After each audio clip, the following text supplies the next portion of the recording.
What's up, everybody, and welcome to episode 37 of the Stand Up Guys podcast. I'm your host, Incomparable Zach Jones, joined as always by the Joe Hackett to my Brian Hackett, Lester Jones. Is that a Wings reference? It was. Oh, very wow. I thought it was a Western. Wasn't there like Louis L'Amour called the Hackett Brothers? good. Maybe, but no, he was right. It's a Wings reference. I didn't think anyone would get that one. I'm impressed. And we're, of course, joined by the Ninth Wonder, Chocolate Thunder, eating that stink eye and getting that pink eye. Lover of the vag and the tarnished sheriff's badge.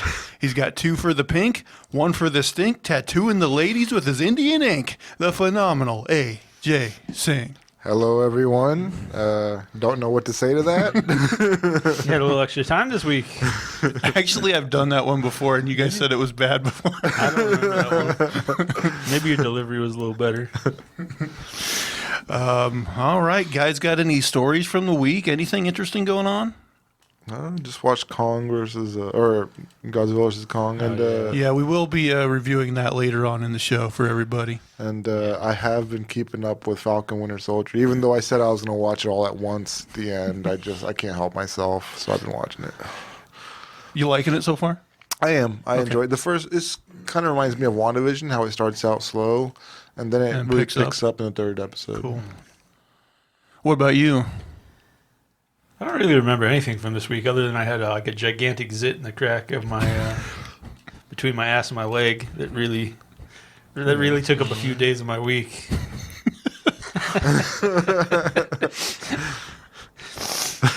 I'm glad you were able to get past that traumatic event. Filled out the time. You're like a hemorrhoid.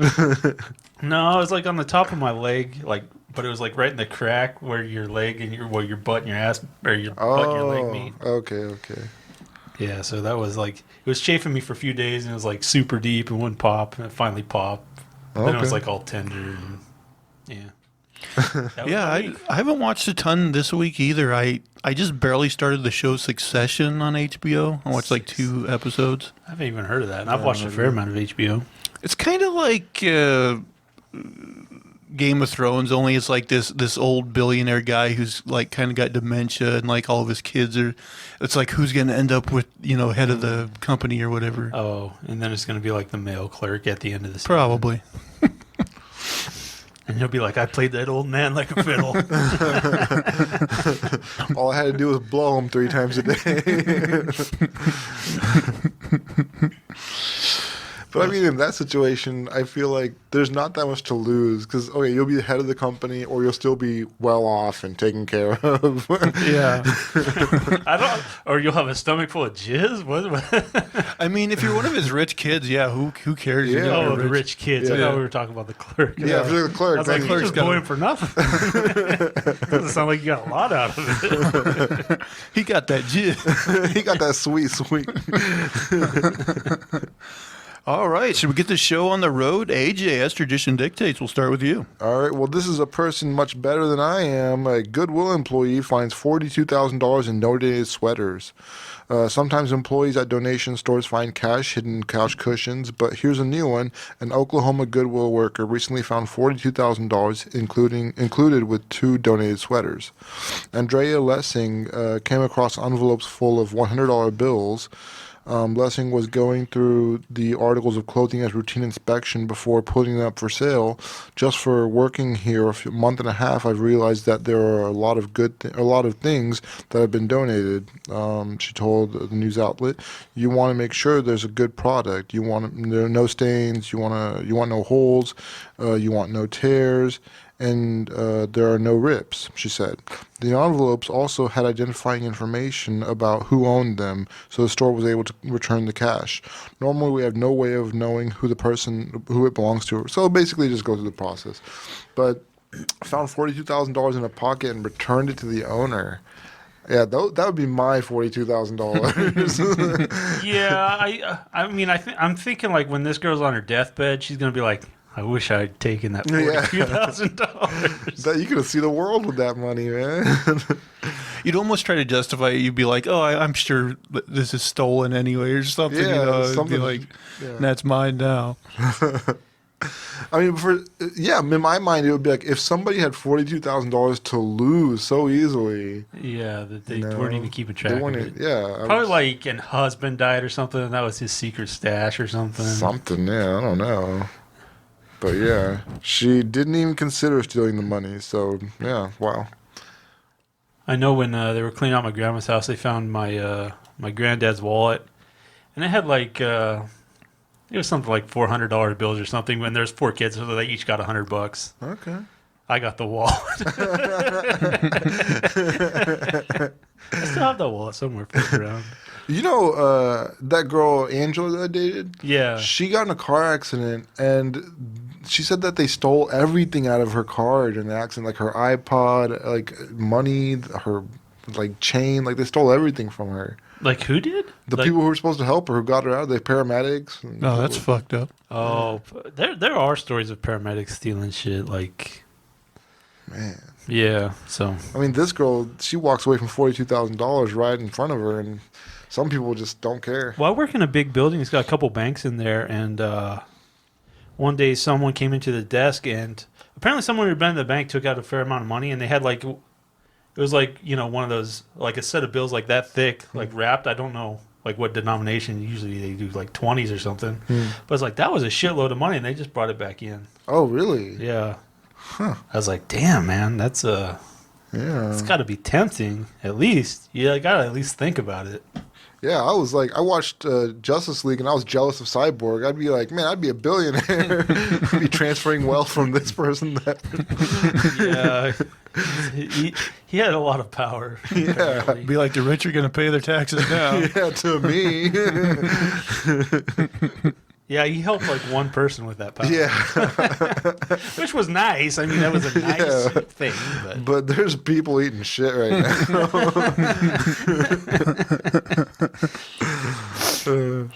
All right, should we go manifesto round 1? all right, let's stick out with from my article today. Just a quick headline. So this woman came home and she goes into her house. And there's a woman she doesn't know there, and the woman is 63 years old, naked, eating a can of pineapple. So, I mean, I'm going to have to start leaving the door unlocked.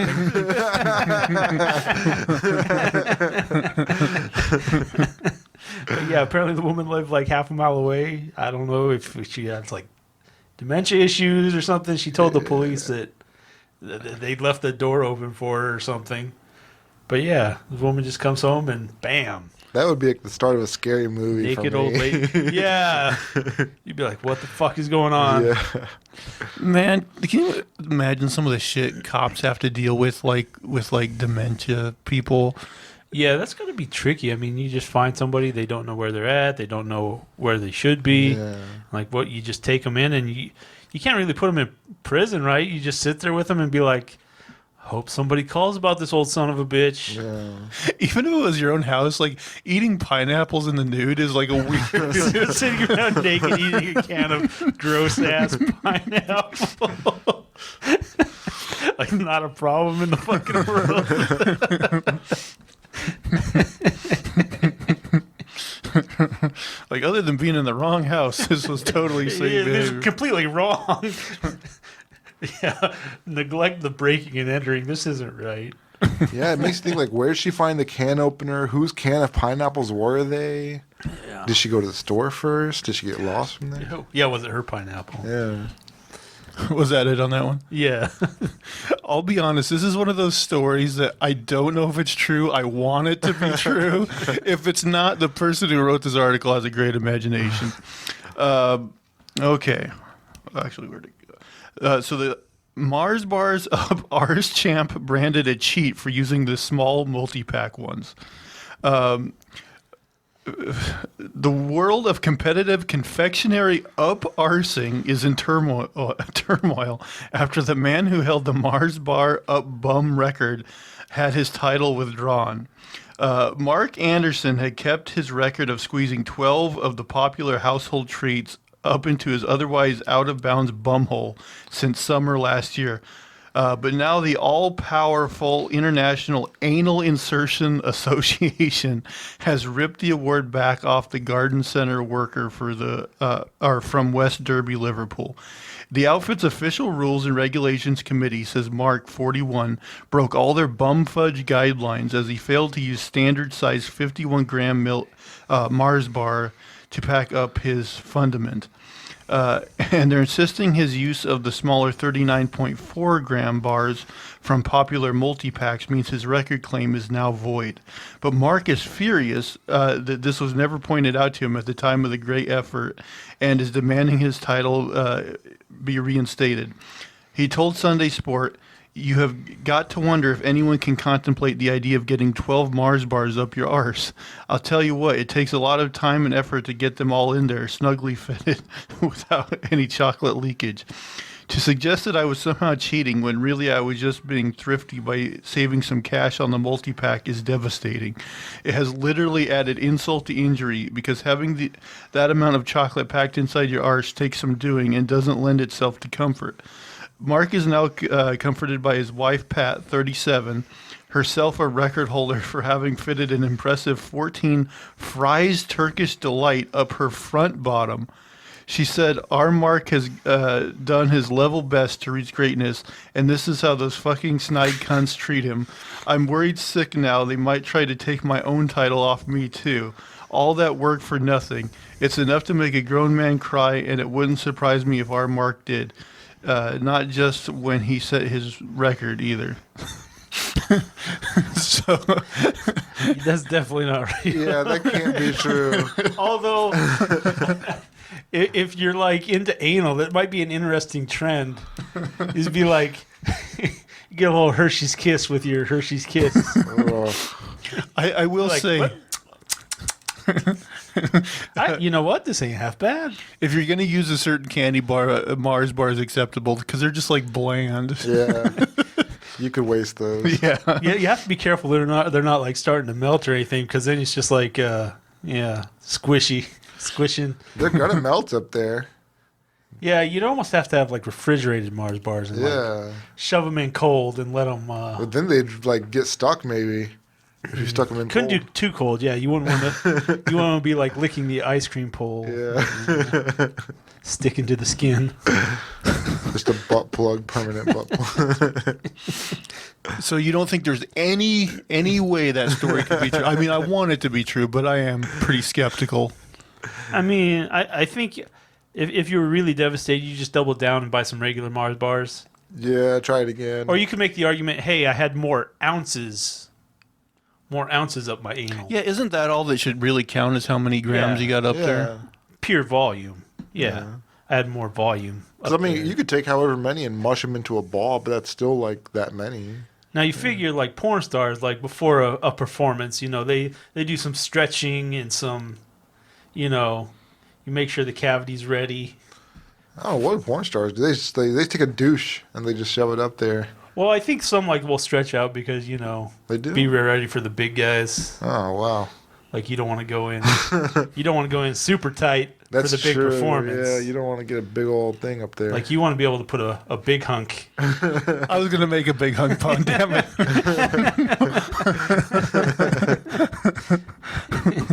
Maybe we can still figure out something with nut log or nut roll. I'm sure there's nut rolls. I've dropped a couple good nut rolls. If you had to shove a candy bar up your ass, It wouldn't be a nut roll. yeah, what would it be? One of those twirly lollipops. Some sort of. I guess gum. Twix kind of have like a rounded end. don't Right, they? not too big around in the diameter department. Something to think about, guys. Those 12-pound Toblerones. Talking about a record. Really makes you think. All right, AJ, I'll send it back to you. All right, this one's kind of a short one, but how old do you think a bird could live? Like the oldest bird. Gosh, I don't know. I would think like 30 years or something. 30's pretty good. Pretty long. I feel like there's going to be like one breed of them that are like above all their. I'll say 50 years. Okay. Yeah, the oldest known bird in the world has hatched an egg at the age of 70. Wow. Yeah, that's So it's pretty still good. going. Wisdom the albatross welcomed her new baby on February 1st on the Midway Atoll in the North Pacific. Wisdom was banded by experts in 1956, outliving the person that classified her as all those years ago, according to U.S. Fish and Wildlife Service. At least 70 years old, we believe Wisdom has had other mates. Although albatross mate for life, they may find new partners if necessary. For example, if they outlive their first mate. Wisdom's current mate is a male albatross she's been having chicks with since 2012. But yeah, 70-year-old bird, man. That's crazy. You hear some of those stories like, I think it's still alive. There's a tortoise that Darwin picked up in the Galapagos Islands. Yeah. And it's like still in a zoo. Yeah. That was Yeah. it's incredible, man. Like, That one's pretty crazy.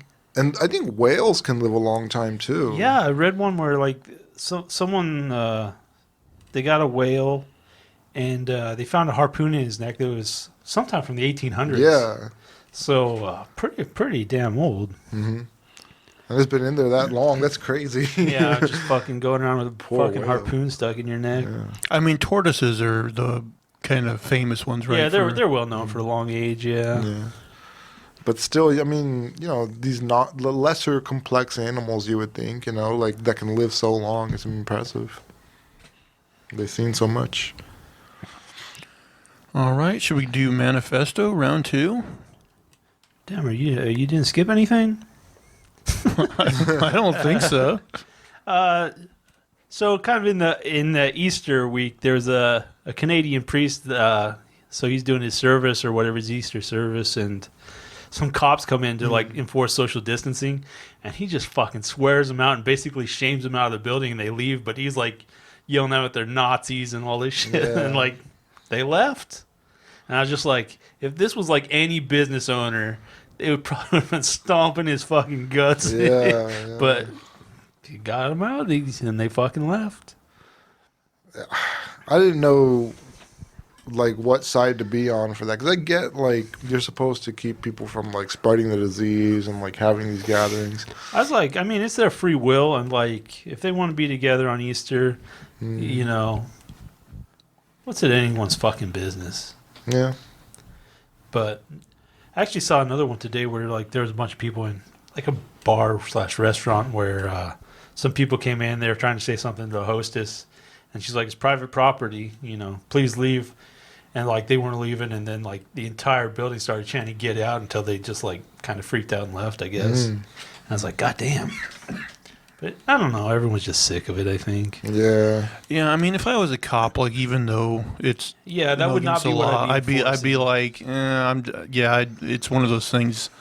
To me, it'd be like seeing someone speeding by like 5 miles an hour and be like, I'll just let this one go. Yeah. It's not important. Plus, I'm too lazy to deal with this shit. Yeah. Yeah.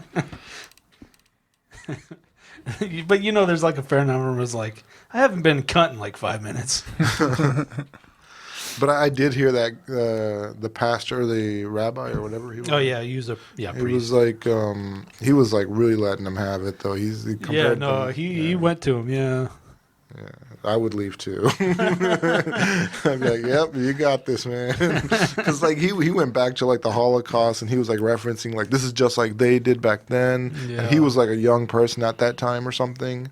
So yeah, it was like, I don't, yeah, that's bad. Don't want to touch that. Yeah. All right, was that it for that one? Yeah. Okay, so it happened again. I think this story actually references a story you told some time ago. But airplane stunt for gender reveal party kills 2. Oh, I there were other gender reveals. Yeah. Why this keeps happening, I don't know. Gender reveal parties have been in the headlines quite a bit lately, but for all the wrong reasons. Soon-to-be parents' appetites for outlandish celebrations seem to be causing serious destruction and mayhem. The parties have sparked raging wildfires and killed and maimed people in general. You'd think people would learn their lesson and start toning down the antics, but of course that's not happening. In Mexico, a gender reveal stunt gone wrong has claimed more lives. 2 pilots died in an airplane crash that turned the joyous events into a nightmare. The disaster happened near Cancun, a city famous for its beaches and vacation resorts. The plane flew over the gender reveal party and disgorged a pink powder to announce the unborn child's gender. But then something went wrong. Only seconds after the flyby, the plane crashed into the ocean. Police and rescue personnel rushed to the scene, but it was all too late. The plane's pilot and co-pilot were found dead. The moment of the accident was caught on video. A quick disclaimer: if you don't want to see a non-graphic but still fatal accident, maybe don't click on the link. The video was shot by one of the celebrants on a boat. It begins a moment before the plane puffs out the powder to announce the baby's gender. One man in the beginning of the video makes an ominous comment in Spanish. "As long as it doesn't fall on us," he jokes. As the plane releases the powder off camera, another person asks, "Is it a boy?" The shouts soon change to, it's a girl," as onlookers get a better view of the stunt. At this point, the camera pans away from the plane. A moment later, the videographer points the camera at the plane again. It's all downhill from there. Suddenly, the plane makes a nosedive and plunges into the waves. A woman's voice screams in horror as the plane disappears into the ocean. "No way, it went into the water," another man yells, accompanied with obscenities. Later, pictures shared on social media showed hazmat-clad rescue workers dealing with the crash's aftermath. The workers pull at least one body wrapped in a blanket onto a dock from a boat. So tragically, these are not the first gender reveal party-related fatalities this year. In February, a father-to-be accidentally blew himself up while preparing for the party. Chris Oh yeah, I think we did that. Chris Peckney, 28, was at his home in Liberty, New York, tinkering on a device that was supposed to explode into colored powder. Unfortunately, something went wrong, and the device went off in his hand. Peckney was killed immediately. His brother Michael survived, but required hospital treatment after flying shrapnel stuck in his head and chest. And then yet another explosion, also in February, claimed the life of another person. This time, the gender reveal party held in Gaines Township, Michigan, featured a small cannon. This device was once again supposed to belch out a cloud of colored powder to announce the baby's gender. Am I saying reloaded? But you know, it's once again like guy got shrapnel in him and it killed him. And then it kind of goes on to say that the whole gender reveal thing started with a lady who just like made a cake. Yeah. And she was like, people need to stop. This is like, stop being stupid. Like it started with such a simple idea. You know? Yeah, and then people have to take it to like these weird extremes, It's so stupid. We're going to blow up the neighborhood to show off like if it's a boy or golly, yeah, no, I don't get it. It's crazy. And if you've never done anything like this before, that's some confidence you have that you can build a cannon that shoots out, this powder on your first try, Yeah, maybe it was something someone sold, but making fireworks or dealing with them. Yeah. You're supposed to be licensed and do things. not a hobbyist interest. Yeah. I don't get it. Dad has that like really tiny cannon, or he did, that could shoot like black powder. Did he have that? Because it belonged to Delmer. Did he end up with that? I know he had it for a time. I don't know if he gave it away or what, but yeah, that was kind of a cool little. When you want to make weaponized toys. I mean, he never like put a shit ton of powder in there or anything. I don't think it was meant to hold that much, but yeah, I don't get these people that try to like cause massive explosions and fireworks for a gender reveal. But I mean, if you think about it, how like what's the most like black powder you think Dad's ever had in the fridge? A pound or two. Oh yeah, at least. So, I guess he buys Pyrex now, but yeah. But yeah. All right, AJ, we'll send it back to you. All right. Totally forgot it was my turn, so let me see. Okay. CCTV shows couple in Seoul daubing over $500,000 graffiti artwork. So, like this couple in America, an American couple, they were in South Korea, I think, and they were in a gallery, and this artist had I don't know if they had just finished, but they had left out all their paint and everything, artwork, materials in front of the work, Okay. and they thought it was like a participatory thing. Yeah. Oh, jeez. Yeah, so they painted over it, and it was like $500,000 worth of Painting artwork. he was Yeah, trying to sell for $500. yeah.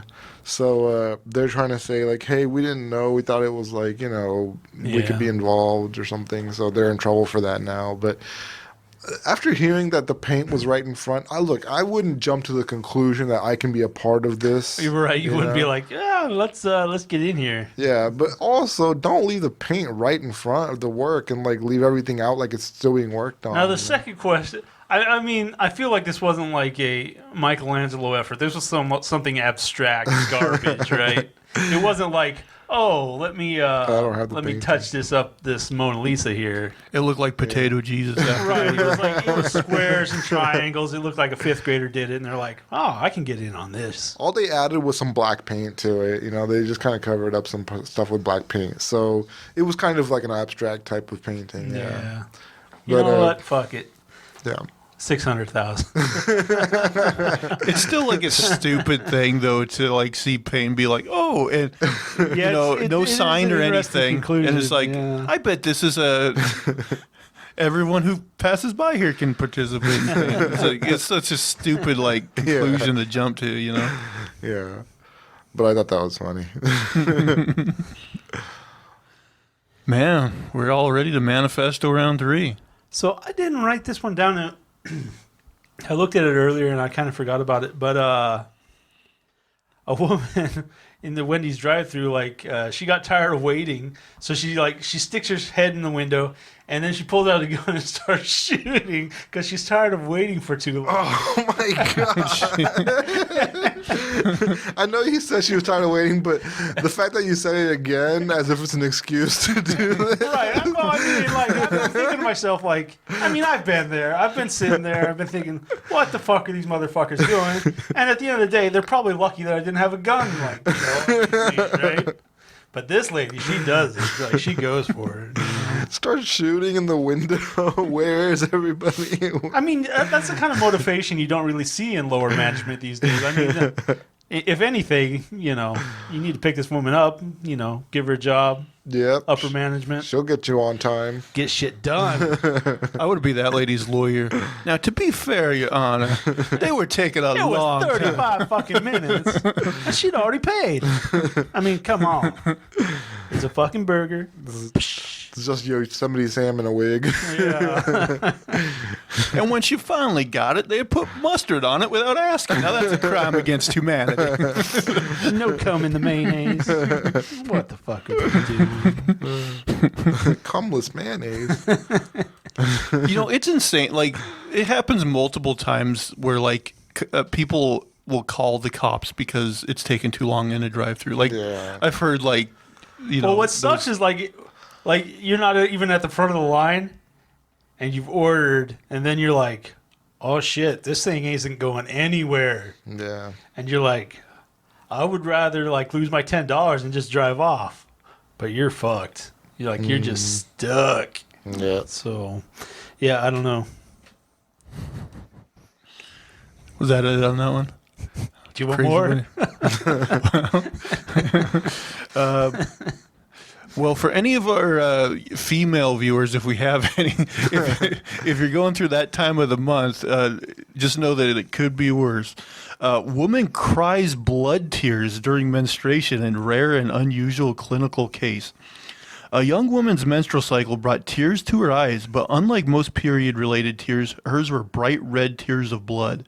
When the 25-year-old visited an emergency room with bloody tears oozing from both eyes, it was her second such episode in the past 2 months. Doctors recently reported. Blood tears are a rare condition known as hemolacria, which can have different causes. In the woman's case, her eyes were otherwise normal and she wasn't ill or injured. However, both instances of bloody tears coincided with the onset of her period, the physicians wrote in a case report. Normal menstruation can sometimes trigger cyclical bleeding outside the uterus, known as vicarious menstruation. The woman's crimson teardrops likely represented a highly unusual convergence of two conditions, vicarious menstruation and hemolacria, leading to a period-triggered tears of blood, according to the report. Though the woman's crimson tears looked alarming, when the doctors examined her, they found that her eyes were undamaged and the blood tears weren't accompanied by headaches, dizziness, or other symptoms of health problems. Nor were there any signs of abnormality in her sinuses, tear ducts, or in the bloody tears themselves, the researchers wrote in the March issue of the journal BMJ Case Reports. Common causes of hemolacria include inflammation, trauma, lesions, tumors, hypertension, diseases such as jaundice and anemia, and vascular disorders, according to the report published on February 14th by the National Center for Biotechnology Information. But after ruling out these possible causes of the woman's blood tears, the doctors identified the source as vicarious menstruation, which can cause bleeding from the nose, ears, lungs, nipples, intestines, and even skin, as well as from the eyes, the doctors wrote. Indeed, the woman said that she had also experienced a nosebleed for the first time. She cried blood. Certain types of eye tissues are known to be affected by hormonal changes. For example, the cornea's curve and thickness can vary during different phases of menstrual period, pregnancy, and lactation, which could explain why the woman's menstruation triggered bleeding from her eyes, according to the report.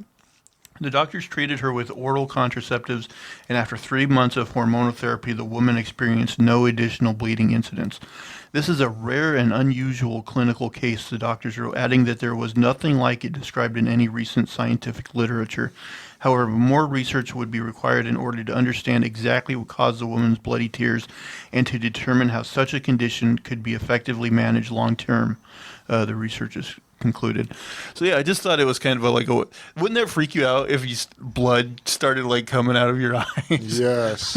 And this girl's Or your lucky. nipples. Yeah, nipples, nipple blood. That would I'd really be like, oh shit. This is the end for me. This girl's lucky she didn't live 300 years ago. She would have been called a witch and killed immediately. That's something. or we'll put leeches on your eyes. That'll cure it.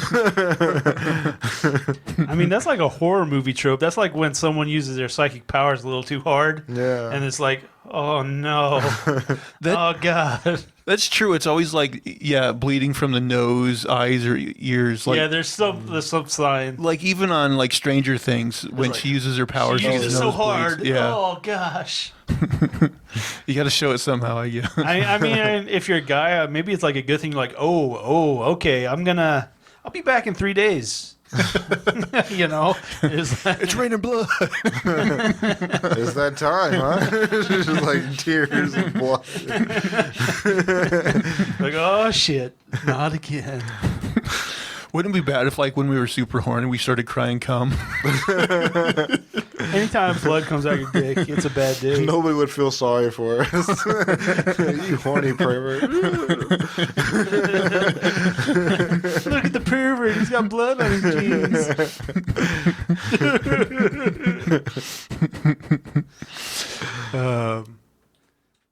I think I'll let you guys do one more topic, and then we'll switch to our Godzilla review. So AJ, I'll have you go next. All right, this one's all about cicadas. A loud month for sure. U.S. awaits huge 17-year cicada hatch. For millions of Americans, this may be an extra noisy month. Once every 17-year hatch of periodic cicadas is set to occur across parts of the eastern U.S. and is expected to be big. The hatches of the cicadas, called Brood X, will take place once the warming soil reaches a certain temperature. Billions of cicada nymphs, which have been living off tree roots for 17 years, will crawl out of the ground, shed their skin, and start feeding and looking for mates. It's hard to predict the exact day the hatching will start, but Dr. Jessica Ware, an associate curator in invertebrate zoology at the American Museum of Natural History in New York, expects it will be sometime around May 13th. May is going to be a loud month for sure for cicadas. Male cicadas make a loud chirping sound by vibrating a plate called a timbal located on their abdomens. It's this kind of dance males are showing that they can call can call as loud and as long as possible, which means they're probably a good mate. Females are listening. Are they calling loud? Are they calling long? It's kind of a complicated acoustic dance that they're doing. Periodic cicadas are a different species from the annual cicadas that can be heard most of the summer nights after dusk. Ware said scientists are not sure exactly why periodic cicadas developed such a long life cycle, but it's probably evolved as a survival mechanism. Ware said cicadas are harmless and that their hatch provides food for birds, animals, and other insects. It's kind of exciting to think about brood X emerging because the last time these individuals were above ground was in 2004, and so when you think about that, a lot's happened in the last 17 years. But yeah, basically, like, these cicadas are going to come out after a long time, and I guess there already are like regular annual cicadas, but these will be like a brood that comes out once every 17 years. Yeah, they have huge, like, very long cycles. Yeah. Are cicadas and grasshoppers the same thing, or is there a difference? No, they're very different. Are they? Oh. Well, I do know that it's funny you brought this up because there was a year in like the aughts when we were still at the trailer court, and it just one summer, like grasshoppers were out of control. They were everywhere. Like you'd walk through a field and it'd just be like, like all like just thousands of them. Are grasshoppers and locusts the same thing? They're pretty much the same. Locusts are bigger. Okay.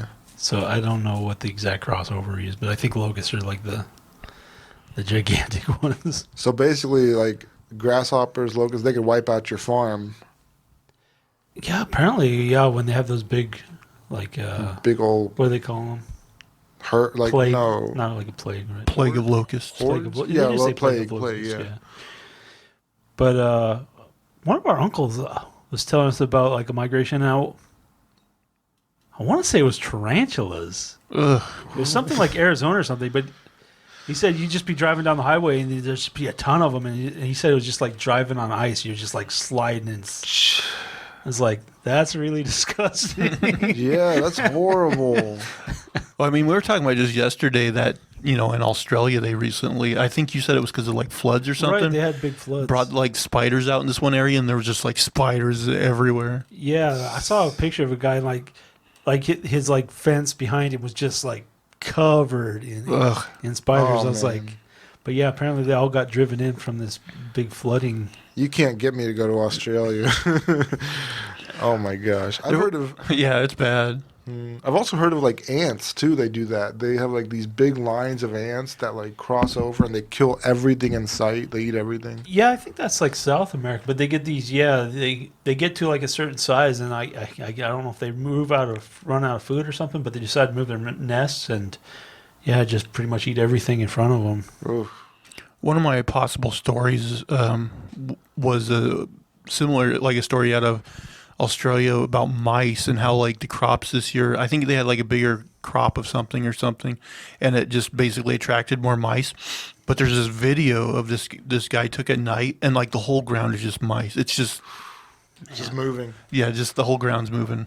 You got to find some way to capitalize on that many. It's like start making clothing out of mice or something. Yeah, because who doesn't want to wear a mouse skin shirt? Dog food. I don't know. Something, man. There's got to be something. Man. All right. Let's do one more manifesto story, and then we'll get into our review. I don't know. Maybe we can get something out of this. Netflix buys Kanye West documentary that's been 21 years in the making. And I didn't write down the price, but I'm thinking it was $30 million. $30 million. How's it 21 years in the making? Is that how long his career's been? Or what? I mean, sometimes you get these random things where people just have the camera on all the time. Like, I can't imagine anyone just, like, following for 21 years and being like, this is the payoff. I'm guessing it's just, like, accumulated footage. I'm not surprised that Netflix paid him $30 million. That seems like a lot, man. But they've been paying like $20 million for like specials by like comedians, like Dave Chappelle and them. They got like 20. I mean, Dave Chappelle has a huge pull. Like, I wouldn't want to watch Kanye West story. Yeah, that's true. It's like, the story of how someone with an extra chromosome made it big. You know, I don't want to see that. That just makes me feel bad about myself. Yeah.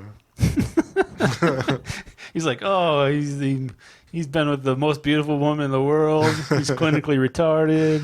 Oh, jeez. Look what I did with my life. Fucking eating wieners out of a can.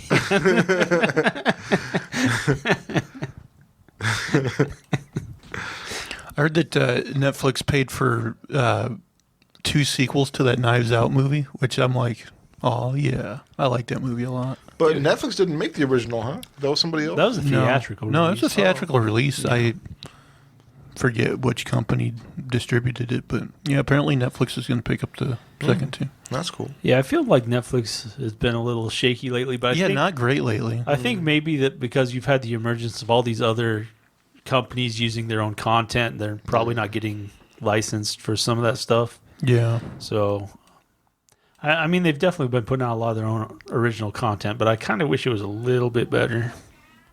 Yeah, it's been a while since I've watched anything on Netflix, to be honest. Yeah, same here.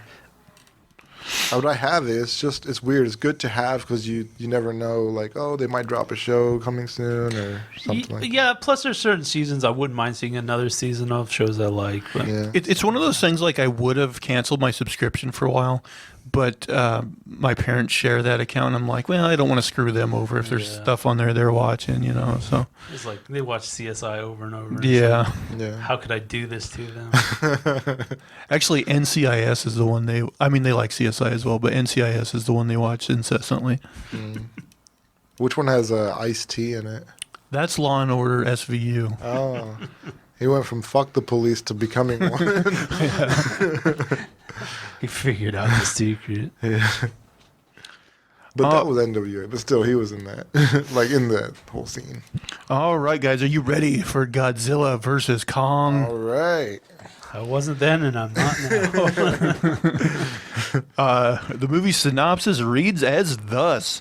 Legends collide in Godzilla vs. Kong as these mythic adversaries meet in a spectacular battle for the ages, with the fate of the world hanging in the balance. Kong and his protectors undertake a perilous journey to find his true home, and with them is Jaya, a young orphan girl with whom he has formed a unique and powerful bond, who I will call Deafy McGee for the rest of the But they unexpectedly find themselves in the path of an enraged Godzilla, cutting a swath of destruction across the globe. The epic clash between the two titans, instigated by unseen forces, is only the beginning of the mystery that lies deep within the core of the Earth. The movie was directed by Adam Wingard. It stars Alexander Skarsgård, Millie Bobby Brown, Rebecca Hall, Brian Tyree Henry, Shun Oguri, and Eliza Gonzalez. Before we start, maybe you guys have already looked at this. What would you guess the tomato score is for this movie? 77. Probably higher than my score. Mid-60s. This shocked me. He's really close, 75. I can't believe it. So what do you guys think? Spoiler-free impressions of the movie. Yeah, I liked it. It was like you came for the fight, you saw the fight, you got what you were looking for, I thought. I fell asleep during the fight because action movies bore the shit out of me. Well, it's not just about having, like, if they don't make you care enough about the characters, then the action is just noise. And I definitely did. But I cared about Kong. I liked him. Godzilla I didn't care about, but yeah, Kong. I'll say this, my spoiler-free impressions. I did not like the movie. To me, this reminds me of a quote the wise James E. Cornette always uses, which is, for the kind of people that like this kind of shit, this is the kind of shit those people like. I think this movie, to me, it's almost like watching like a type of like fetish porn you're not into. Like it'd be like watching foot porn, and you're like, yeah, I guess there's sex, but these feet are getting in the way. I just don't care about these feet. Recently, I've gotten really into old women eating pineapple. But I think this kind of movie, like if you're one of those people that kaiju fights is your kink and it really does it for you, I think you'll like this movie. If you're not, I don't think this movie is going to win you over. Yeah, I agree with that. Yeah. All right. So this point forward, I guess we'll talk about spoilers. God, I don't even know how to open this up. So I guess we'll just like kind of hit the points. So the film opens up now. Before he put it on, because he's like, "Oh, you want to watch this?" I was like, I was considering because I had watched the like Godzilla movie they made several years ago, like 2014, I think. But then there was two in between. There was Kong Skull Island, and there was Godzilla King of the Monsters. And I didn't watch either of those. But I was thinking about watching those before I watched this one. But after watching this one, I got to say, I'm glad I didn't. But there were things they referenced in this movie that I'm like, oh, I guess they expected us to watch those other ones. Yeah, I was kind of weird about that because I was like, yeah, I mean, what's the odds that there's going to be backstory that we really need? Well, the movie starts off, so they have Kong on Skull Island, but they're like restricting him in this like one area under this like dome with like virtual fake sunlight, dome, like the Truman Show dome. And what they tell us is that if he gets outside of that, it's going to attract Godzilla. Right, Godzilla's going to come. And that's the him. part where like both me and him were like, what? Like, I guess this must have been set up in like one of the movies before. It doesn't like, make any sense. Like Godzilla can just like know if there's another Titan on Earth, and he'll automatically go and try to fight him, I guess. Yeah, it seemed like there was like a Highlander thing, because there was like they were talking about all these, or they showed all these fights. Yeah. Like this one was eliminated in this fight, and so apparently they're just like destined to fight each other. Yeah. So eventually we find out that like there's a hollow Earth. Right, there's like it's like a geode or something. There's a hollow spot in the middle of the Earth. And that's where they think all these Titans came from. And like Alexander Skarsgård, like apparently his character had a brother, I guess, in the other movies, who tried to go there, but he was like crushed by the gravity. And so like this Spanish guy who I didn't, you probably couldn't tell he was going to end up being evil. He wasn't twirling his mustache enough. He like comes to him and he's like, "Oh, I have this craft that can fly there." So he's like, "Okay." So then he convinces the mother of the Daffy McGee that they need to take Kong to Antarctica, which is where the entry point to the Hollow Earth is, I guess. Right, but we're skipping the point where like Godzilla attacked one of that guy's facilities.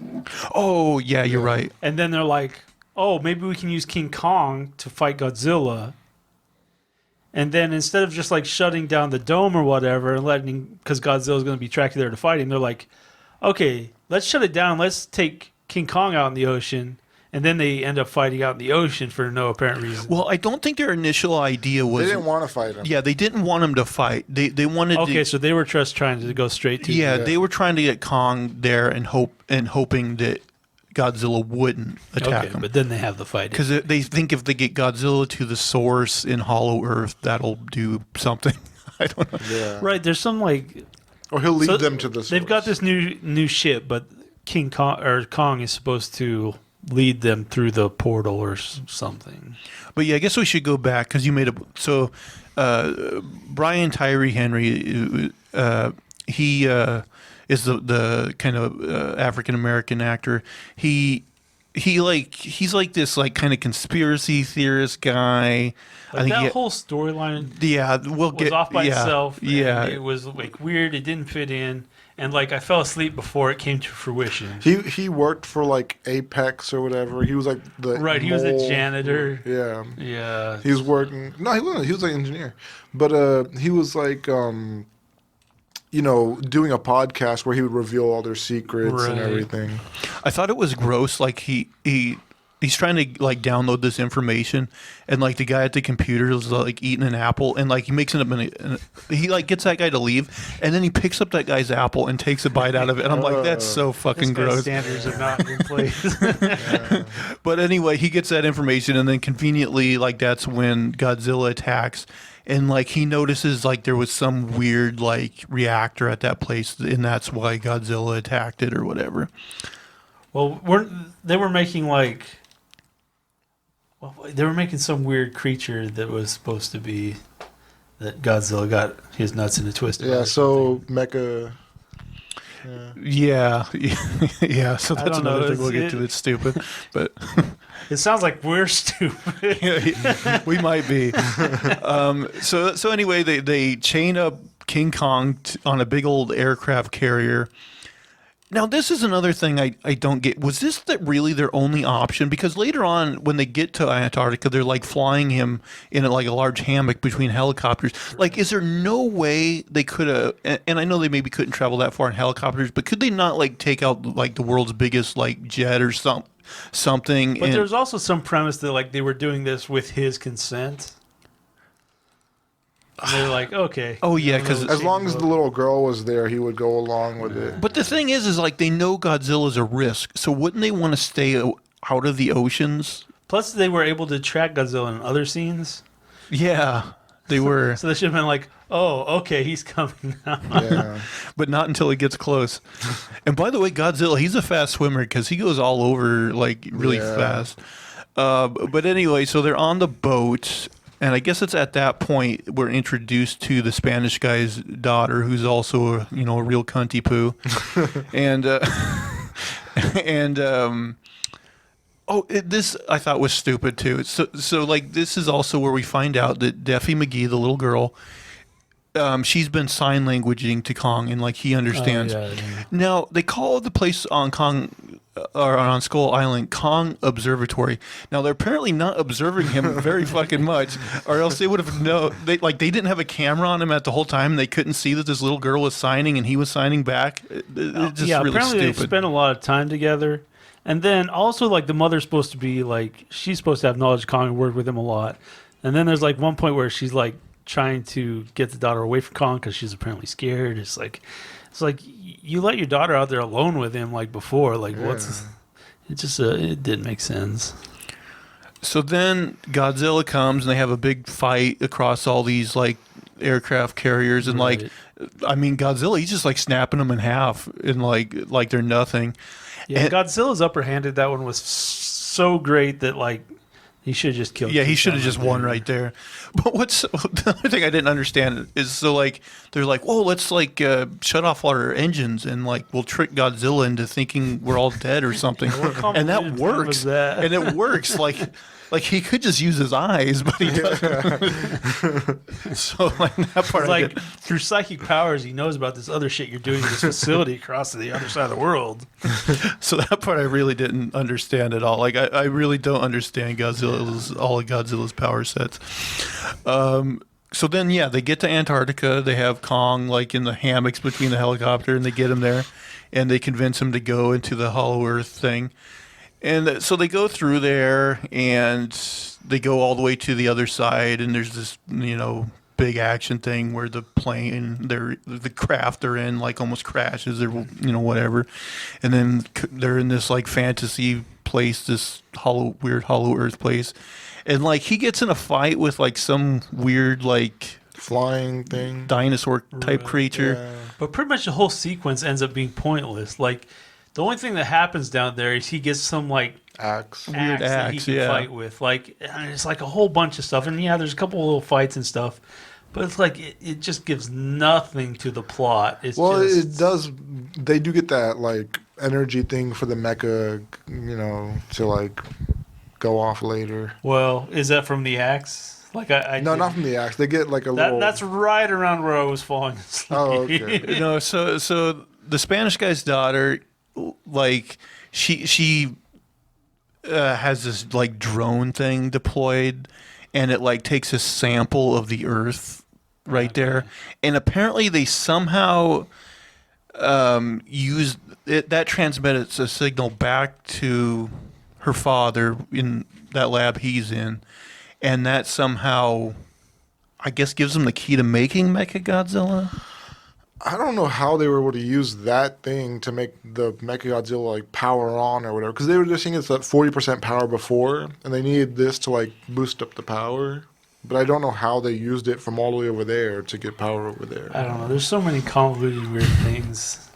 Plus, they were using like a skull from some other like Titan, and somehow the guy was like psychically linked to that, and they were using that connection to the mecha thing, and so this guy's like controlling it, and like every time he did something like fucked up, like the guy'd be like, like he just fucking like, he looked like he was coming. A world-class nut in his pants, and it was just so weird. Not only was that first time, but when you were asleep, like I think he did it like even more than that, where his like eyes were like rolling back of his head. It was really funny. There's also like a weird cutscene with like the girl's mom, like she was in that cruiser or whatever, and they're having like turbulence or whatever, and like he cut to her and she was just like. Like, and then it cuts away and you're like, that just looked weird. So the B story we haven't really got to is like Millie Bobby Brown, the Stranger Things girl, she and the kid from Deadpool 2, they meet up with they find Brian Tyree Henry's character because like they find out that he like was buying a lot of bleach or something, and so and that's how I don't remember. That's how they track him, and like these characters are all like stupidly badly written characters you've seen in other movies, but like, so he's like this neurotic guy, and like they point out that he has like this fake like gun holster that's actually like a flask of whiskey. Oh yeah, and like I guess he said like if I ever drink this, then I've given up. I think he's like a recovering alcoholic or something because his wife died or whatever, and yeah, he's like saves that on him, I guess. When boy, that'll come into play when you were asleep in the stupidest fucking way possible. Like I can't believe it. I'm waiting. So we're back to Hollow Earth, and yeah, Kong. Like his whole point there was he ended up getting like this big axe. Yeah, he got an axe to fight, which like absorbs power, I guess. Right. That was basically his like. His answer to the nuclear breath of Godzilla. Like, he has an axe that'll absorb that power now. Yeah, okay. Oh, actually, so let's go back to... So, Millie Bobby Brown and that group, they end up accidentally, like, conveniently getting on this transport that, like, transports them, like, under the ocean and, like, all the way to Hong Kong. Yeah. Where, again, conveniently, this is where evil Spanish guy... has created Mecha Godzilla, and like, first like the guy's like a Robo Godzilla, and then the kid's like, no, Mecha Godzilla, and I was like, oh god, fuck this movie. And yeah, like we were saying, it's somehow controlled by that other guy, Orgasm guy, with his mind. Dude. And so the stuff they're doing, that starts attracting Godzilla to Hong Kong. So he comes in and he starts wrecking shop. Now this part, maybe you can explain it to me because I was very confused.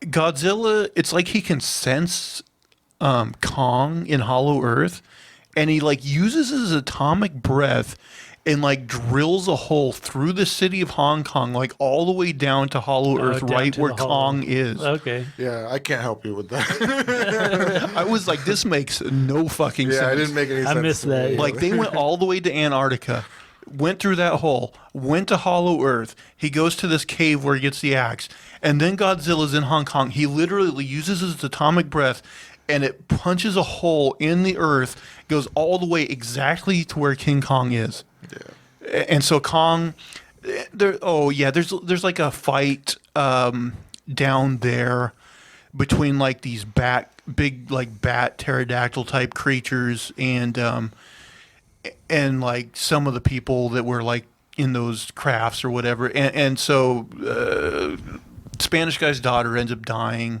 and basically the good guys get out with Kong. So Kong comes up. And that's where he meets Godzilla again, and they start fighting. And the people in the craft are like driving, and they're like narrowly missing Godzilla and stuff like that for an action scene. And so this is just action overload. You were probably maybe in a coma already. Yeah, at this I point. was out. And yeah, they just start wrecking shop. They start, busting up the city and each other. And basically Godzilla, I think they kind of go back and forth, but eventually Godzilla gets the upper hand on Kong and like puts him down. And like he almost like kills him right there, but he like stops, and they like, for whatever reason, like They got this like mutual respect for each other, I guess, and he spares his life. Well, kinda, but Daffy McGee, the girl, she like puts her hand to the ground and she can tell that Kong's heartbeat is slowing, like he is going to die. So how do you think they get out of this one? With the flask. Not yet. Good thinking. I like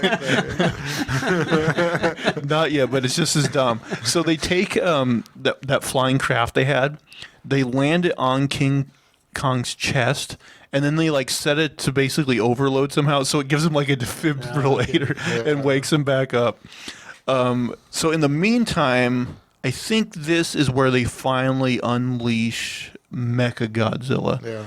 And I noticed, like, when Godzilla and Kong are fighting, it's like nighttime. And then all of a sudden, when Mecha shows up, it's like daytime. It's like, it just, like, changes on a dime, it seems like. Kind of like that Fast and the Furious fight with, like... We're fighting at night. We're fighting in the day. Yeah, where it just, like, changes on a dime. And Now it's raining. so basically, Mecha and Godzilla are fighting, and Mecha's kind of getting the upper hand on him. And so this is the part I don't fucking understand. It's so stupid. And at some point, the orgasm guy, he took control of Mecha Godzilla, and he killed the Spanish guy. He just like grabbed him or whatever. Okay. But like, okay, so the kid from Deadpool 2 is trying to stop Mecha Godzilla, and like he's like, oh, there's a satellite that's somehow like helping control him or whatever. I just need to guess this password to this computer, but he can't guess it. He can't guess it. So the black guy's like, oh, we're doomed. I'm drinking my drink or whatever, and God, this is so dumb. It makes no sense. He takes the drink and he's like, wait, and he spills it on like the computer board and like, makes it smoke or whatever. And that somehow has an effect on Mechagodzilla. I don't know. To this fucking, did you understand that at all? I didn't get that either. It made no fucking sense. How come it didn't completely shut down Mecha? Like, I didn't get that either. Like, why do you keep going? I have no fucking clue. Oh, and also at like one time, I think Orgasm Guy like dies. Yeah. But like, I think like maybe I phased into consciousness for that. I thought like the psychic power of like the skull like killed him and then like took control or something. Something like that, yeah. So Mechagodzilla is just acting on its own accord now. Right, or it's something. whatever that Titan was that has a skull on it. Yeah, was he the one controlling everything? That's the thing I didn't know. Was like the soul of the guy went into it, or did the soul of the Titan go into it? I couldn't figure that out. But yeah, dumping the whiskey on the computer somehow helped turn the tide. But then, so then of course Kong, are I think, like Daffy McGee and Kong have a heart to heart, and she like convinces him that Godzilla is not the enemy, so he actually teams up with Godzilla to beat Mechagodzilla. And like at one time he has Godzilla like charge up his hammer, because it absorbs that power. And I think that's pretty much it. Yeah, and then at the end they, square up. Like they kind of, they like have that mutual respect for one another. And then like the movie ends, we find out that Kong, they brought him back to Hollow Earth, and that's now where like the Kong quote unquote observatory is, where they don't really watch him all that much.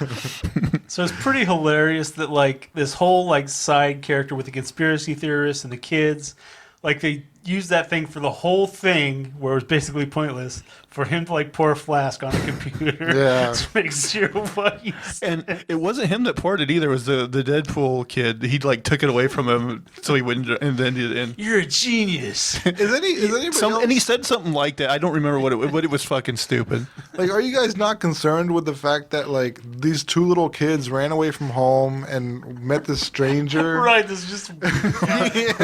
And also they're like how they came together was weird. She had some intuition. It didn't make sense. So many things didn't make sense. Yeah, I felt like that was so weird. I mean, I like Dave. I like the whole I like him. As an actor, I like the kids as actors, but that I've whole seen story. that one, the bigger kid. He's been pretty good in a couple things. Yeah.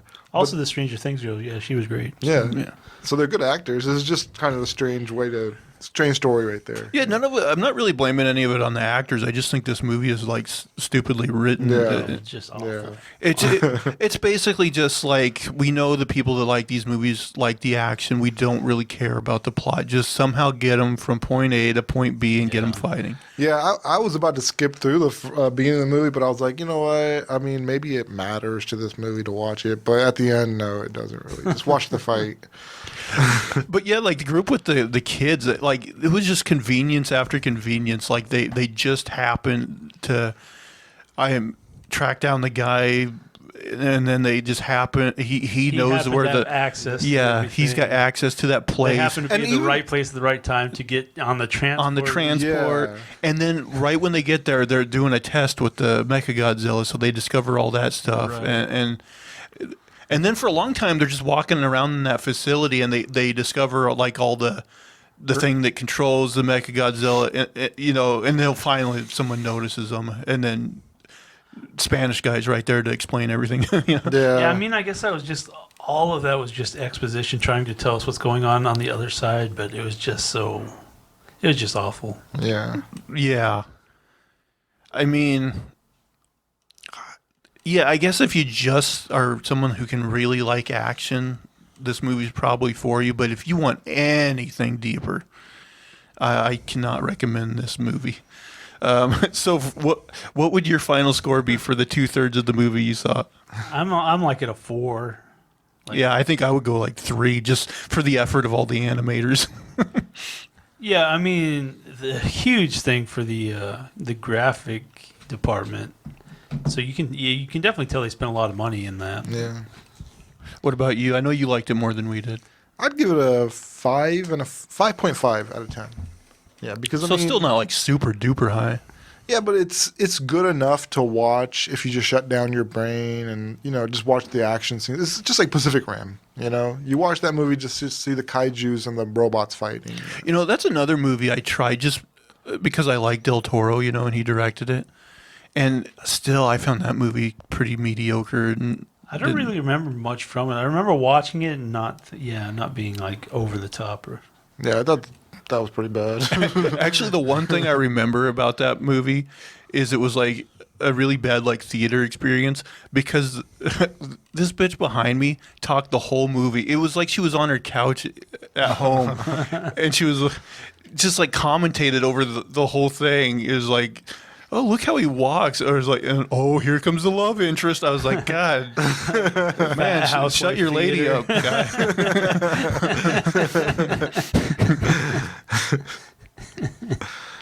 Well, who knows? Maybe he was on a first date and suffering just like you were. Maybe. First and last. But yeah, I don't know. It's I have a threshold for action movies. I can shut down my brain and just enjoy the stupid of it. Yeah. I fall asleep during so many of them. It's like it just keeps going. It's like action, action, action. I'm just like my brain shuts off and I fall asleep. I fall asleep. I'm kind of like that with war movies where it just has that background of like guns going off constantly, and something about that just puts me to sleep. I mean, some war movies have great stories that I can get into, but yeah, something about just pure action where they don't have like a good story behind it. Just I kind of felt ironically the most boring thing there is for me.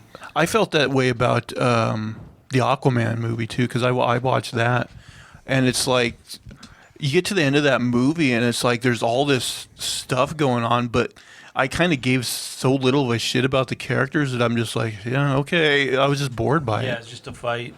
It just visual noise, Yeah. It's kind of why like I don't really watch Michael Bay movies because that's like his they're the thing. worst. Yeah, They're the worst. I don't know how people watch those I can't do Transformer it. movies. Yeah, I can't watch those. But Michael Bay's especially obnoxious. He's famous for it, yeah. Yeah. Just everything's exploding. Yeah, it's all style, no substance. Yeah. But makes good money. Oh yeah, the guy makes tons, and his movies make tons. Yeah. So can definitely see why they keep going with it. I remember one time, like I think Sony or somebody hired him to do like a commentary, like over one of his movies, and he was just like, "I can't do this," and he just walked off stage.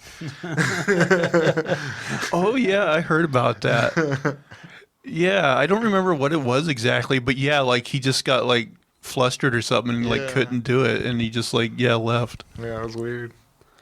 Did either of you watch Ninja Turtles? No, I heard. Oh god, you It's know one of what? those things, just like I did. you loved it in your childhood, and even though those movies are terrible, you like, you really want it to be good. I watched Secret of the Ooze so many times. I think I poured a year of my life into that movie. Yeah, when I was a kid, I watched those movies a lot too. I know we did. I mean, Ninja Turtles is actually my first obsession. Like, I watched the cartoon constantly. I watched those movies all the time, and so yeah, I do have an affection for those characters. But yeah, I did finally watch at least the first one of those. I didn't watch the second one, and yeah, it's terrible. I mean, they could reboot that right now with different writers and different director, and probably be awesome. Well, the current IDW comic book series is great. Yeah, It's probably the best Ninja Turtles thing out there. like I've read a couple of those you had. Yeah, so So maybe eventually, like I always like, I would like them to do a Gargoyles movie, off of the cartoon. yeah. But I have no confidence that they wouldn't just give it to a Michael Bay type person and just do the same thing with it.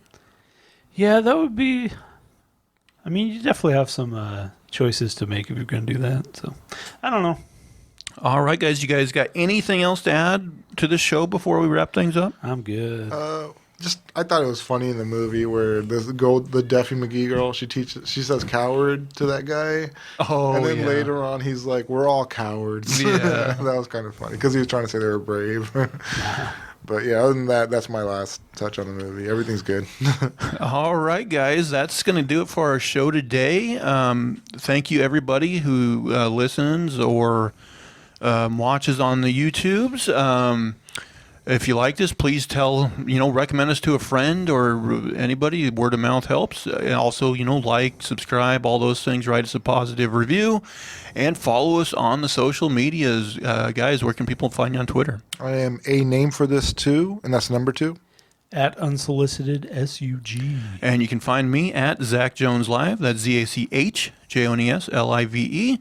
And that's going to do it for all of our shenanigans and poppycock this week. Please tune in again next week. Thank you. Bye, guys. Take care, guys. I bet.